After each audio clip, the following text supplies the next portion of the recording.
श्री गणेशाय नमः। श्री सरस्वत्यै नमः। ध्येयं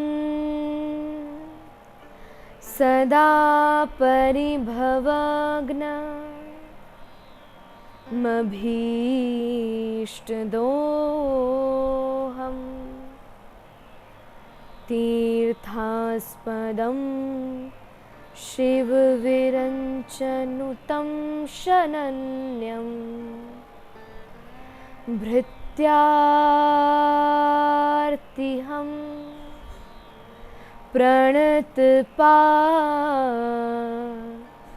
भवाब्धिपोतं वन्दे महापुरुषते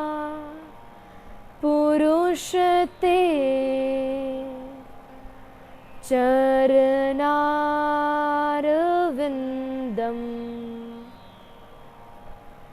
जय जय श्री राधारमण, जय जय नवल किशोर, जय गोपी चित्तचोर प्रभु, जय जय माखन चोर।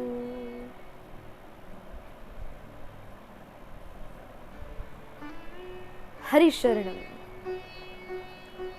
परम कारुणिक परात्पर अखिलेश्वर, अकारण करुणा वर्णालय भक्त वांछा, कल्प तरु तड़त विनिंदित पीतांबर धारी, अखिल कोटि ब्रह्मांड के नायक, जगत के नियंता जगदाधार, परमानंद कंद चिन्ह मूर्ति, श्री ब्रजनंदन, अद्वैय ज्ञान तत्व विग्रहवान, बाल कृष्ण लाल की, राधा रमण लाल की, परम महती कृपा के फलस्वरूप हम सबको इस 9 दिवसीय नवदा भक्ति के मधुरतम प्रसंग में अवगाहन करने का ये सद सौभाग्य प्राप्त हो रहा है। और बंधुओं, आज इस रस चर्चा का 8वां दिवस है और कल ये 9 दिन की चर्चा विश्राम लेगी। बंधुओं, गत दिन में हमने कुछ भक्ति के विषय में चर्चा करी थी, जिस भक्ति का नाम था एक प्रकार से दासत्व, यानी कि समर्पण। उसमें अनेकों कथाओं का विवरण सुना, अनेकों भक्तों के चरित्रों का भाव सुना और दासत्व को अपनाने के लिए कौन कौन से गुण चाहिए, इन समस्त गुणों का विवरण और विचार विमर्श किया। तो मुख्य रूप से 4 गुणों के बारे में व्याख्यान किया। सर्वप्रथम, अपने सुख की कटौती, यानी कि दासत्व में अपने सुख का अभाव हो तो उचित है, लेकिन अपनी स्वामी को परिपूर्ण सुख तत्व में विद्यमान रखना, इसे ही दासत्व कहते हैं। दूसरा, धैर्य, सहनशीलता, तितिक्षुता, हर कार्य को जीवन में विवेक युक्त होकर हर कार्य को सद और असद का ज्ञान जानकर करना, इसे धैर्य कहेंगे। तीसरी वस्तु, विश्वास, भरोसा, किसी स्वामी के प्रति, अपने गुरु के प्रति पूर्ण समर्पण, पूर्ण विश्वास रखना। और चौथा, आत्मनिवेदनम, यानी कि अपने गुरु के चरणों के प्रति, अपने स्वामी के चरणों के प्रति पूर्ण समर्पित हो जाना। इन 4 गुणों के विषय में हमने श्रवण किया, चर्चा करी, और आइए आज अष्टम भक्ति के भावार्थ को जान उस अष्टम भक्ति के भावों से कृतार्थ होते हैं। तो बंधु, अष्टम भक्ति है सखत्व भक्ति, भगवान का सखा बनना। बोले ठाकुर जी ऐसी 2 भक्ति है। पीछे एक दिन में हमने ये भी जाना था, श्रवण किया था कि 9 भक्तियों में से 2 भक्ति ठाकुर जी किसी के चाहने पर नहीं देते, अपितु उस व्यक्ति में वह गुण यदि विद्यमान है, उस गुण अनुसार उस व्यक्ति को वह भक्ति प्रदान करते हैं। पहली भक्ति है पाद सेवनम और दूसरी भक्ति है सख्य भक्ति, भगवान के प्रति सखत्व भाव रखना। अब भगवान के अष्ट सखा हुए, कुंभन दास जी, सूरदास जी, अनेकों भगवान के सखा हुए। कहने का ये तात्पर्य नहीं था कि उन अष्ट सखाओं ने भगवान को सखा बना रखा था, नहीं, अपितु भगवान ने भी उनके इस सखत्व भाव को जीवन में स्वीकार कर रखा था। सखत्व किसे कहेंगे? अब ठाकुर जी किसे सखा बनाएंगे? बोले जो अधिक चतुर ना हो। भगवान को वह सखा प्रिय है जो सहज हो, जिसका स्वभाव सरल हो, दैन्यता हृदय में विद्यमान हो और कुछ अधिक चतुर ना। लेकिन आजकल के समय का स्वभाव क्या है? अक्सर देखा जाता है कि एक कलयुगी प्राणी खूब चतुर बनने का प्रयास करते हैं, लेकिन जिसने हमें बनाया है वो चतुर शिरोमणि है, यानी कि चतुर का भी स्वामी है। इसलिए भगवान के सखा बनने का सर्वप्रथम गुण है अपने जीवन में सहजता लेकर आओ, सरलता लेकर आओ। जिस प्रकार समस्त ब्रजवासी थे, श्री ब्रह्मा जी महाराज वर्णन करते हैं भागवत में, अहो भाग्य नंद गोप व्रजौ कसाम यन मित्रम परमानंदम पूर्णम ब्रह्म सनातनम। अरे ये ब्रजवासी कितने उत्कृष्ट सद्भाग्य से विद्यमान है, जिनकी सखा साक्षात एक प्रकार से समस्त ब्रजनंदन ये ठाकुर जी हैं, वह पर ब्रह्म प्रभु है। अब ब्रजवासियों के प्रति सखत्व भाव क्यों था? तो बड़ा सुंदर वृत्तांत आता है। बोले 7 दिन के कन्हैया ने जब 7 कोस लंबे चौड़े गिरिराज जी को अपनी वाम भुजा की कनिष्ठिका पर धारण किया, तो समस्त ब्रजवासी एकत्रित तो होकर ठाकुर जी के पास गए। बोले लाला, तुझ में इतना सामर्थ्य कहां से आ गया? कितने विशाल गिरिराज जी तेरी कनिष्ठिका पर टिके भये। ठाकुर जी बोले अरे इसमें कौन सी आश्चर्य की बात? बोले मैं तो बचपन से कहता आ रहा था कि मैं जय जय हूं, मैं भगवान हूं। ब्रजवासी बोले अरे जा, जय जय आया। अरे जो पूतना तूने मारी, उस मरी मराई पूतना में तो लाठी हमने मारी थी, और ना जाने कुछ भगवान की कृपा से बच गया तो अपने आप को जय जय कहने चला है। अरे अब सत्य सत्य बता दे, तूने कैसे उठाए विशाल गिरिराज जी? तब ठाकुर जी वर्णन करते हैं, कछ माखन को बल बड़ो, कछ गोपन कियो सहाय, श्री राधे जू की कृपा सो मैंने गिरिवर लियो उठाए।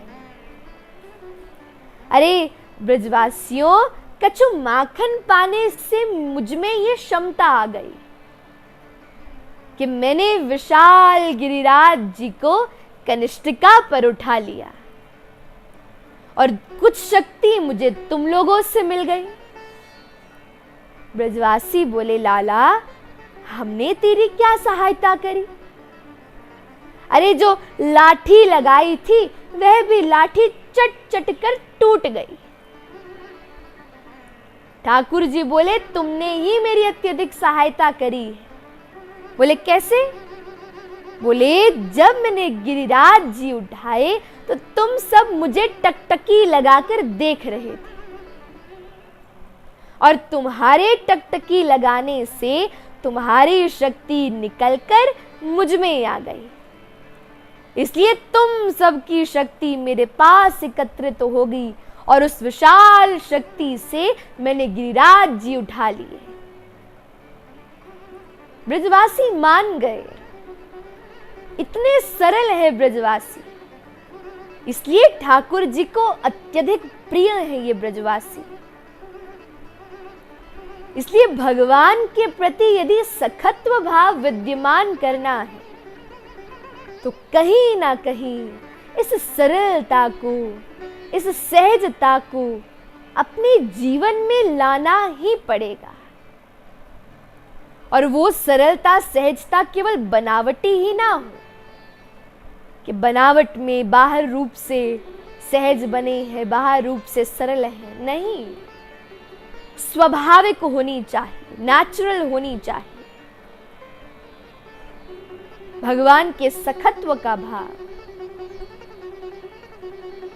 अष्ट सखाओं में से भगवान के एक सखा थे श्री कुंभन दास जी महाराज।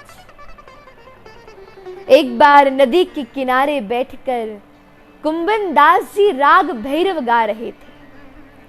अपने गोपाल जी को सामने विद्यमान कर उन्हें बढ़िया से पदावली की सेवा कर रहे थे। उसी समय पर उसी नदी के किनारे से एक राजा जा रहे थे। राजा ने जैसे ही वो भैरव राग सुना तो राजा उस राग को सुन आकृष्ट हो गया। राजा उतर कर वाह वाह करने लगा, अरे वाह प्रभु, क्या गाया है आपने। कुंभन दास जी ने जैसे ही सुना, राजा के सामने तो कोई प्रत्युत्तर नहीं दिया। जब घर लौटे तो घर लौटकर जहां भैरव राग लिखा था उस राग के लिखे हुए पन्ने को फाड़ दिया। बोले, अरे जिस राग से ये संसार प्रसन्न होता है उस राग को मैं अपने प्रभु की सेवा में कभी भी विद्यमान नहीं कर सकता, इसलिए आज के बाद से मैं इस भैरव राग को कभी नहीं गाऊंगा। अब राजा को इतना भैरव राग ने मंत्र मुग्ध कर दिया था कि राजा बार बार कुंभन दास जी की कुटिया में सैनिक भेजता, अरे एक बार आकर दरबार में ये पद सुना दीजिए, एक बार गान कर दीजिए, आपको उपहार दिया जाएगा। लेकिन कुंभन दास जी नित्य प्रति उस भाव को मना कर देते, अरे मैं किसी के दरबार में जाकर नहीं गाता। सैनिक रोज आते, रोज आकर याचना करते। आज जब सैनिक आए तो ऐसा वर्णन हुआ, आज जब सैनिक आए तो कुंभन दास जी से कहने लगे कि हे कुंभन दास जी, आपके घर की कैसी व्यवस्था है? अरे दीनहीन से प्रतीत होते हैं। अरे एक बार तो राजा के समक्ष जाकर गाना ही तो है, और गाना तो आपको आता है। अरे चलिए एक बार जाकर गा दीजिए, कुछ राजा उसके बदले में प्रसन्न होकर कुछ धन दे देगा, कुछ संपत्ति दे देगा।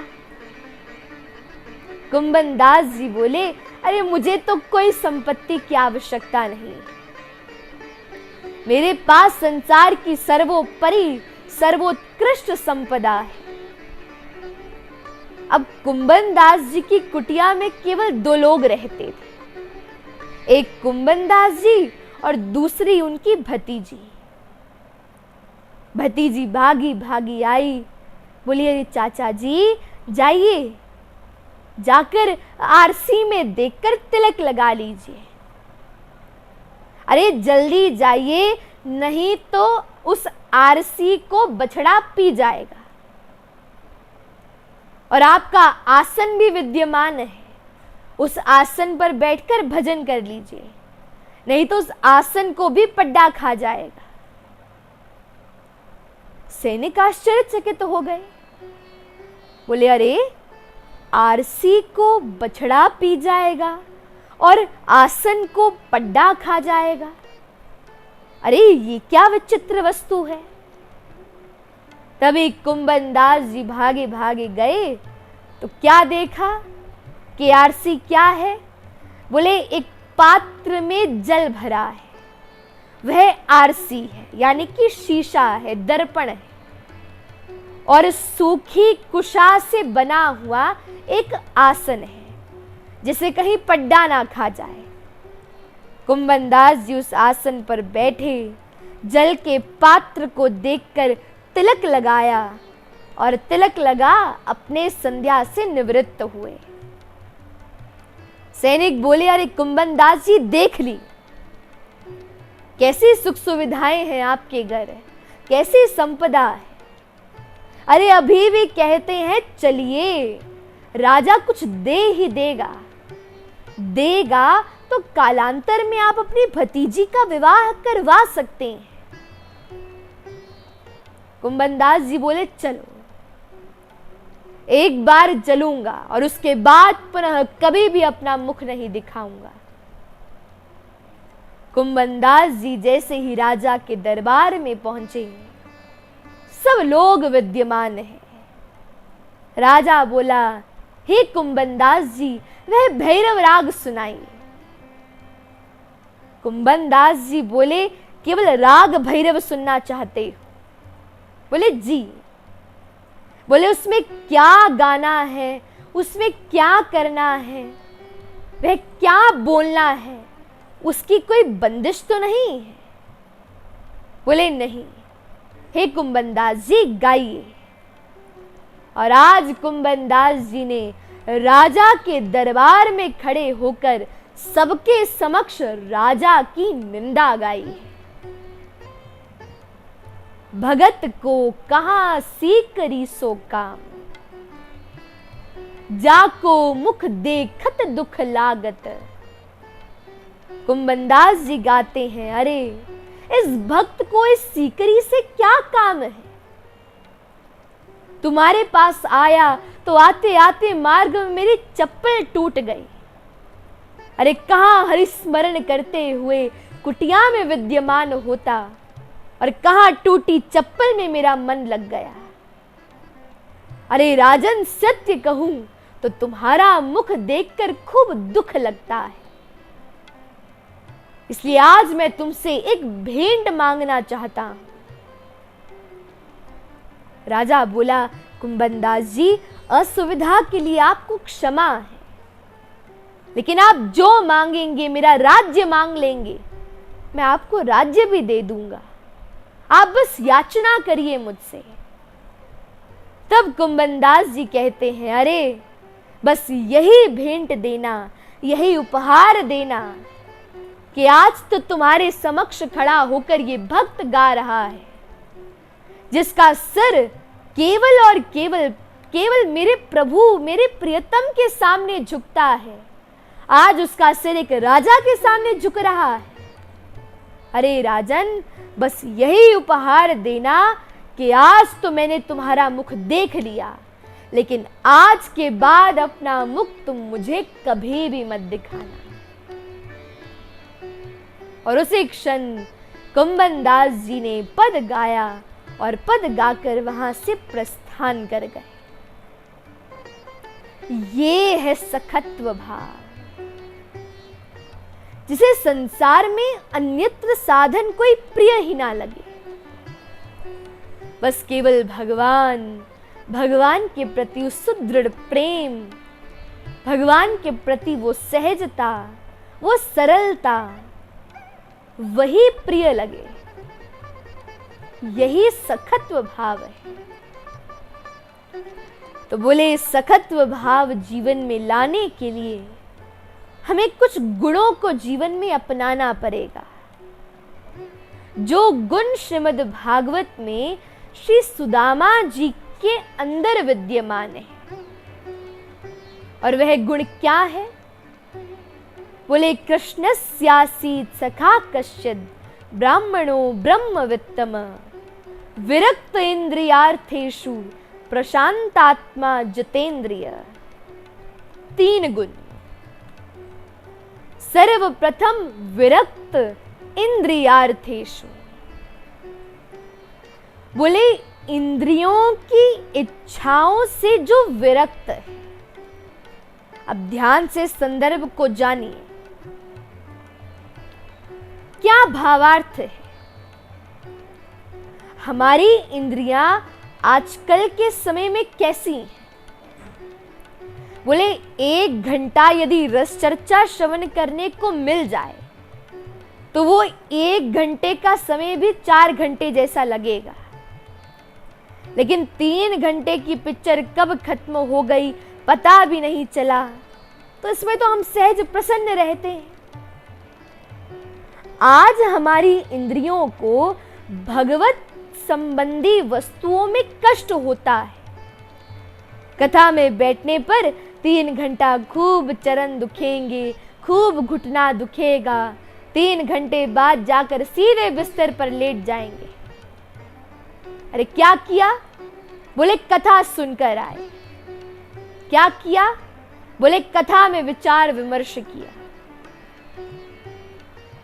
लेकिन यही कोई पार्टी हो, कोई फंक्शन हो, डीजे पर नृत्य करना हो तो सहज रूप से सारी रात्रि नृत्य करते रहेंगे, लेकिन हमें थकान नहीं होगी।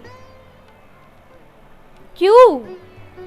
क्योंकि हमारी इंद्रियां विरक्त नहीं। एक प्रकार से ये संसार में आकृष्ट है। सांसारिक वस्तुओं में, सांसारिक सुख सुविधाओं में ये पूर्णतया आकृष्ट है। लेकिन इंद्रियों की विरक्ति एक प्रकार से भगवत संबंधी, भगवान के सम्मुख इंद्रियों को करना, यही हमारी इंद्रियों की विरक्ति है। जैसे गोपियां थी, या दोहने वहनने मथनोपलेप, पहले भी एक दिन वर्णन किया। प्रेंखें खनार बरुदत क्षणमार्जनादौ गायन्ति चैन मनोदक्त धियोषु कंठ्यो धन्या गोपी उरुक्रम चित्तयाना। बोले धन्य थी ये गोपियां जिनकी प्रत्येक इंद्री, जिनका प्रत्येक कर्म केवल और केवल कृष्ण के लिए विद्यमान था। ऐसी गोपियां थी। गोपायति स्वहृदय कृष्णम यह स गोपी, जिसकी प्रत्येक इंद्री केवल कृष्ण रस की प्राप्ति करने के लिए तत्पर है, वही गोपी। अक्सर लोग ध्यान करते हैं हृदय में भगवान को विद्यमान करने के लिए, लेकिन गोपियां किसके लिए ध्यान करती हैं? तो बोले एक बार एक गोपी यमुना पुलिन पर बैठ नेत्र बंद कर ध्यान कर रही थी। तभी नारद जी महाराज यमुना पुलिन से गुजर रहे थे। तो जैसे ही नारद जी महाराज की दृष्टि उस गोपी की ओर गई तो गोपी से जाकर नारद जी ने पूछा, अरे गोपी, आज किसको हृदय में बिठाने के लिए ध्यान करती हो? गोपी बोली, अरे नारद जी, किसको बिठाना है? अरे जो अंदर बैठा है उसे निकालने का ध्यान करती है। बोले अरे ना जाने ये निगोरा कृष्ण कब से मेरे हृदय में भीतर बैठा है। कोई काम करने जाती हूं, कोई कर्म करने जाती हूं तो वो कर्म ही नहीं करने देता। अरे बार बार मन कृष्ण की ओर आकृष्ट होता है। अरे कुछ समय के लिए इस कृष्ण को निकाल रही हूं ताकि अपने घर के कार्यों की पूर्ति कर सकूं। ये है विरक्त इंद्रियार्थेषु, इंद्रियों की विरक्ति। और कहीं ना कहीं इंद्रियों की इच्छाओं की पूर्ति ना करना, इस भावार्थ को एक शब्द दिया गया है। बोले उर्निद्रा,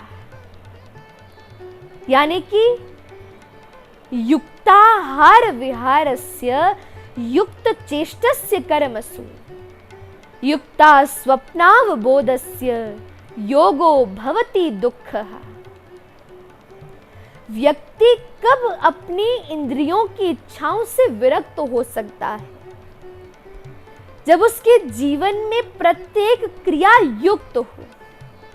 युक्त यानी कि मध्यस्थ हो। एक साधक को जीवन में चाहिए कि ना तो वह अत्यधिक सोए और ना ही कुछ कम मात्रा में सोए, मध्यस्थ रहे।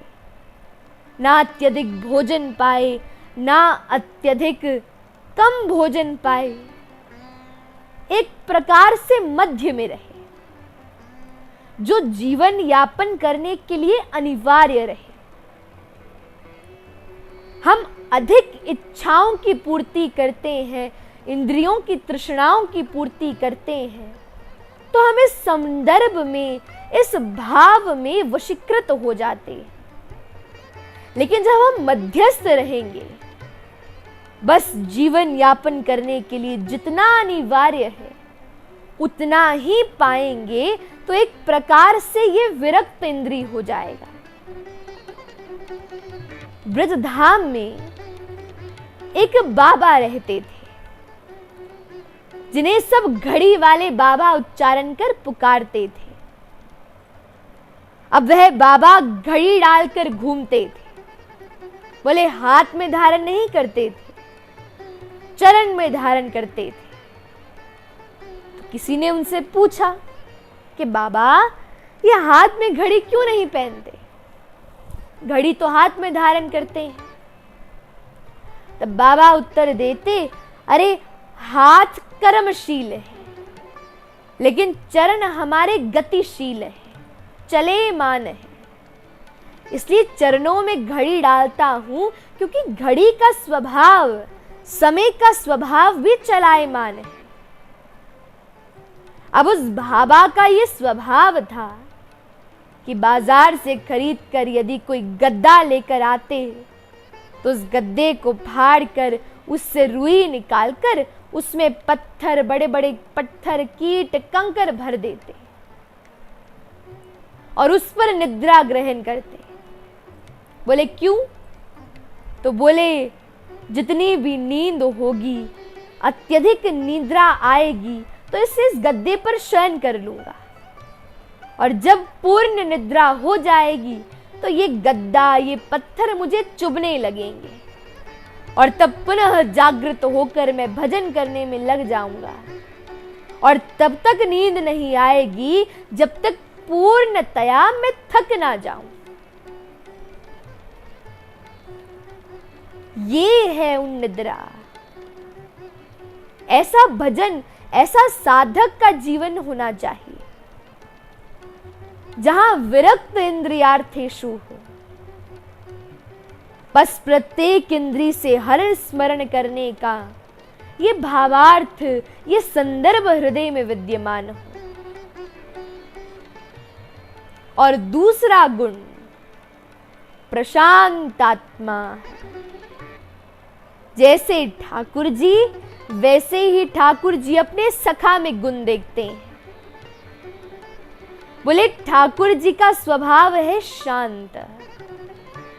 अक्सर जितने भी विग्रह विद्यमान है प्रभु के, वह सब वह विग्रह शांत विद्यमान रहते हैं। हम जाकर खूब कहेंगे प्रभु ये इच्छा पूर्ण कर दीजिए, ये इच्छा की पूर्ति कर दीजिए, लेकिन भगवान शांत रहते हैं, हमसे कोई शिकायत नहीं करते। अपने घर के लड्डू गोपाल को यदि आज भोजन में अत्यधिक नींबू, अत्यधिक मिर्ची, अत्यधिक नमक भी डालकर दे दो तो भी प्रभु सहज रूप से पा लेते हैं। लेकिन अपने बच्चों को जब दो तो बच्चे खूब बातें सुनाएंगे, इस सब्जी में नमक ज्यादा है, इस सब्जी में नींबू ज्यादा है। जैसा गुण ठाकुर जी का वैसा गुण ही भगवान अपने सखा में देखते हैं। प्रशांत आत्मा, शांत भी नहीं, बोले अत्यधिक शांत, जो भगवान के सम्मुख जाकर केवल भगवान से यही याचना करें कि प्रभु आप स्वस्थ हैं, आप बढ़िया है ना। अरे नित्य प्रति ऐसे ही खड़े रहते हैं, नित्य प्रति इस प्रकार की आकृति बना विद्यमान रहते हैं, आपको कोई कष्ट तो नहीं होता। अरे मुझे तो आपसे कुछ नहीं चाहिए। देखिए बंधुओं, शांत रहने का, मौन रहने का बहुत लाभ है। बोले उद्यमे नास्ति दारिद्र्यम, जपतो नास्ति पातकम, और मौने च कलहौ नास्ति। जो व्यक्ति कुछ अत्यधिक शांत रहने का प्रयास करता है, ऐसे व्यक्ति के जीवन में कलह बहुत कम होते हैं और उसकी जिह्वा पर एक प्रकार से दो गुण विद्यमान हो जाते हैं। बोले कौन कौन से गुण? बोले एक गुण तो इस प्रकार का कि उसकी बात की गरिमा विद्यमान होती है। यदि वह कुछ कहे तो लोग उसकी बात की प्रशंसा करते हैं। और दूसरा कि असत्य संभाषण का ये असद गुण उसकी जिह्वा से चला जाता है, जो शांत रहते हैं। इसलिए प्रयास करो जितना हो सके उतना शांत रहो। और तीसरा गुण जितेंद्रिय, अपनी इंद्रियों को वशीकृत कर अपनी इंद्रियों को जीत लेना। बोले यावत जितेंद्रिय न्यास्याद विजितान्येन्द्रिय पुमान, न जयेत रसनम तावत जितम सर्वम जिते रसे। संसार में व्यक्ति जितेंद्रिय कब कहलाएगा? जब व्यक्ति अपनी एक इंद्रिय को ही अपने वशीकृत कर ले तो एक प्रकार से जितेंद्रिय हो गया। और वह इंद्रिय कौन सी है? बोले रसना। यही रसना एकमात्र इंद्रिय है जो कभी भी हमारे वशीकृत नहीं हो पाती। कहीं ना कहीं स्वाद की अभिलाषा है, कहीं ना कहीं किसी को कटु वचन जिह्वा से निकल जाते हैं। ये सब संदर्भ है। इसलिए इस रसना इंद्रिय को जीतने का प्रयास करो। आज यदि ये रसना कहती है गुलाब जामुन पाना है तो उसके इस भाव की पूर्ति मत करो। आज यदि इंद्रियां कहती हैं कि अरे बाहर जाकर बीकानेर से चटपटी चाट पापड़ी पानी है, तो समय पर उसकी इच्छा की पूर्ति मत करो। यदि ऐसा करोगे तो आप अपनी इस रसना इंद्रिय को जीत पाओगे। यानी कि वस्तु की उपलब्धि में वस्तु से अनासक्त रहना एक प्रकार से जितेंद्रिय है। सामने रसगुल्ला पड़ा है, लेकिन रसगुल्ला सामने होते हुए भी हम अपने मन पर वशीकृत करें, नहीं पाना, तो ये एक प्रकार से जितेंद्रिय है। इसलिए जितना हो सके इस रसना को केवल भगवान के चरणों में विद्यमान प्रसाद को पाने में लगाओ और इस रसना से नित्य प्रति हरि गुणानुवाद करने का प्रयास करो। रसना निस दिन भज हरि का नाम, जय कृष्ण सिया राम। बस भगवत नाम उच्चारण करने का अत्यधिक प्रयास करो। अरे कुछ सामग्री पानी भी है तो उसे भगवत चरणों में विद्यमान प्रसाद के स्वरूप में पाओ। और यदि प्रसाद ना लगाकर पाओगे, भगवान को भोग नहीं लगाकर पाओगे, तो भुंजते ये त्वगम पापात ये पचन्त्यात्म कारणात्। एक प्रकार से व्यक्ति भगवत प्रसादी से विमुख हो यदि पाएगा, तो एक प्रकार से वह फिर भोजन नहीं पा रहा, कुछ साधारण वस्तु नहीं पा रहा, एक प्रकार से पाप पा रहा है। भगवान गीता में कहते हैं, इसलिए इन 3 गुणों को एक प्रकार से जीवन में लिख लो। कोई भी संदर्भ हो जाए, कोई भी परिस्थिति हो जाए, इन 3 गुणों से युक्त रहना अति अनिवार्य जान लेना, यदि भगवान की सखत्व भक्ति चाहिए। इसलिए भगवान की सखत्व भक्ति के आचार्य हैं सख्योर्जुन, यानी कि अर्जुन। भगवान कहते हैं, अर्जुन है मेरो प्राण, मैं हूं अर्जुन को प्राण, अर्जुन के जीवन को जीवन हमारो है। अर्जुन की भक्ति की इतनी पराकाष्ठा है। बोले एक बार अर्जुन और सुभद्रा यह दोनों कक्ष में विश्राम कर रहे थे। जैसे ही अर्जुन विश्राम करने लगे, तो उधर भगवान शंकर और सती की वार्ता चल रही थी। तो भगवान शंकर ने कहा कि भगवान के भक्तों की हे सती अत्यधिक महिमा। अर्जुन हो गया, अन्यत्र कोई भक्त हो गया, ये सब अपार भक्ति की पराकाष्ठा तक पहुंच गए। तो आज सती के हृदय में भाव आया कि हे स्वामी, मैं ऐसे भक्तों का दर्शन करना चाहती हूं, ऐसे भक्तों को नेत्रों से निहारना चाहती हूं। तो भगवान शंकर ने कहा चलो हस्तिनापुर। जैसे ही हस्तिनापुर गए, तो द्वार पर खड़े द्वारपाल ने कहा कि अर्जुन महाराज तो सो रहे, शयन कर रहे। भगवान शंकर समक्ष गए, भीतर जा अर्जुन को प्रयास किया उठाने का, लेकिन किसी भी प्रकार से अर्जुन नहीं उठे। तो भगवान शंकर ने तब उस समय पर प्रभु श्री कृष्ण का स्मरण किया। उधर कृष्ण प्रभु रुक्मिणी को लेकर उस सभा में, उस अर्जुन के कक्ष में उपस्थित हो गए। अब इधर जैसे ही उपस्थित हुए, सुभद्रा उठ खड़ी हुई, प्रणाम किया। अब सब एक दूसरे का चेहरा देखने लगे, मौन हो गए और बार बार अर्जुन को निहारने लगे, बार बार अर्जुन को देखने लगे। ठाकुर जी ने बोला, अरे सुभद्रा, ये सब क्या करती हो, किसे निहार रही हो? सुभद्रा बोली, प्रभु आश्चर्य देखिए, कितना बड़ा आश्चर्य है। जैसे ही प्रभु अर्जुन के समक्ष गए, तो क्या पाया?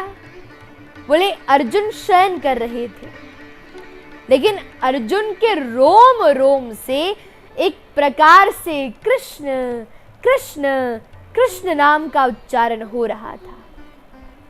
जैसे ही कान लगाकर देखा, तो ठाकुर जी अत्यधिक आनंदित हो गए। और जैसे ही भगवान शंकर ने, सती ने यह दृश्य देखा, वह भी भाव विह्वल हो गए।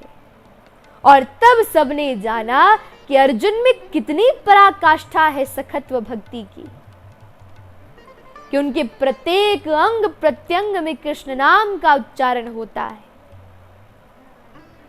ऐसी श्रेष्ठता है अर्जुन में, जो भगवान के सखत्व भक्ति में विद्यमान है।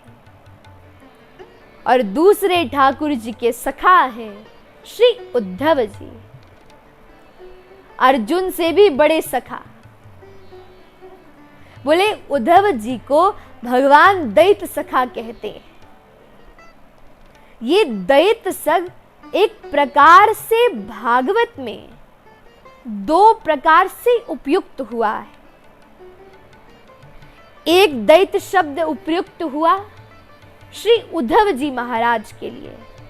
वृष्णीनाम प्रवरो मंत्री कृष्णस्य दैत सखा शिष्यो बृहस्पति साक्षात उद्धव बुद्धि सत्तम।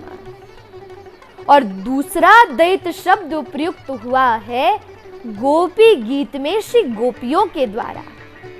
दैत दृश्यताम दिक्षुतावकाश। दैत का तात्पर्य होता है परम सखा, यानी कि ऐसा कोई व्यक्ति जिसके बिना हम जीवन यापन कर ही नहीं सकते, जिसके बिना रह ही नहीं सकते। ऐसे ठाकुर जी के परम सखा थे श्री उद्धव जी महाराज। ऐसे परम सखा जिन सखा को ठाकुर जी ने ब्रजमंडल में गोपियों को गोपनीय पत्र देने के लिए भेजा। अब अपने कोई प्रियतम के पास एक व्यक्ति उसी को भेजेगा जो व्यक्ति स्वयं उसका प्रियतम होगा। तो गोपियों तो ठाकुर जी की अत्यधिक प्रियसी हैं, और अपनी ऐसी प्रियसी के पास सद भक्ति का ज्ञान लेने के लिए ठाकुर जी ने अपने दैत सखा श्री उद्धव जी महाराज को भेजा। अनेकों संदर्भ उद्धव जी के विवरण आते हैं कि कितनी घनिष्ठ भगवान के प्रति सखत्व था। इसलिए बंधुओं, ये स्मरण में रखना कि भगवान के प्रति यदि सखत्व विद्यमान करना है तो एक प्रकार से इन गुणों को, सरलता को, सहजता को, सब प्रकार की चतुरता को नष्ट कर अपने हृदय में दैन्यता को विद्यमान कर भगवान की सेवा करोगे तो भगवान सहज रूप से इस सखत्व भक्ति का ये सद्भाग्य आपको प्रदान करेंगे। इसलिए आज की इस समस्त सखत्व चर्चा को यही प्रणाम करते हैं और कल अंतिम भक्ति यानी कि आत्मनिवेदनम इस विषय में कुछ चर्चा करेंगे और भक्ति को उपसंहार कर यानी कि भक्ति का सद्भाग्य जान, भक्ति की महत्ता को जान, कल हम इस 9 दिवसीय कथा को विश्राम देंगे। और आइए आज की कथा को ठाकुर जी के चरणों में समर्पित कर कायेन वाचा मनसेन्द्रियैर्वा बुद्ध्यात्मना वानुसृत स्वभावा करोति यत् सकलम परस्मै नारायणायेति समर्पयेत्। और आप सबको जय श्री कृष्ण, जय सिया राम और जय श्रीमन नारायण।